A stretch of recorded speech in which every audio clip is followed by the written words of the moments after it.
മതസൗഹാർദ്ദത്തിന്റെ ഒരു അടയാളം കൂടിയാണ് ആറ്റുകാൽ പൊങ്കാല. എല്ലാ വർഷത്തെയും പോലെ ഭക്തർക്കായി കുടിവെള്ളവും ശുചിമുറി സൗകര്യവും ഒരുക്കിയിരിക്കുകയാണ് പാളയം കത്തീഡ്രൽ. ഭക്തർക്കായി സംഭാരമടക്കം വിതരണം ചെയ്തു. പള്ളി പരിസരത്ത് പൊങ്കാലയിടാൻ എത്തുന്നവർക്ക് വിശ്രമിക്കാനുള്ള എല്ലാവിധ സൗകര്യങ്ങളും പള്ളിയിൽ ഒരുക്കിയതായി ഇടവക വികാരി ഫാദർ മനീഷ് കേരള വിഷൻ ന്യൂസിനോട് പറഞ്ഞു.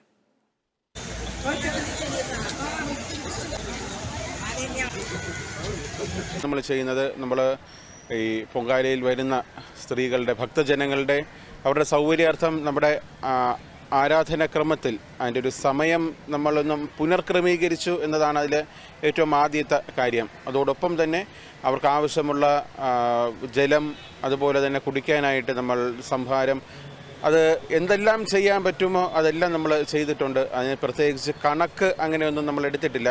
അതായത് എല്ലാവരുടെയും കുടുംബത്തിൻ്റെയും അവരുടെ തന്നെ നന്മയും ഐശ്വര്യമാണ് അവർ ആഗ്രഹിക്കുന്നത്.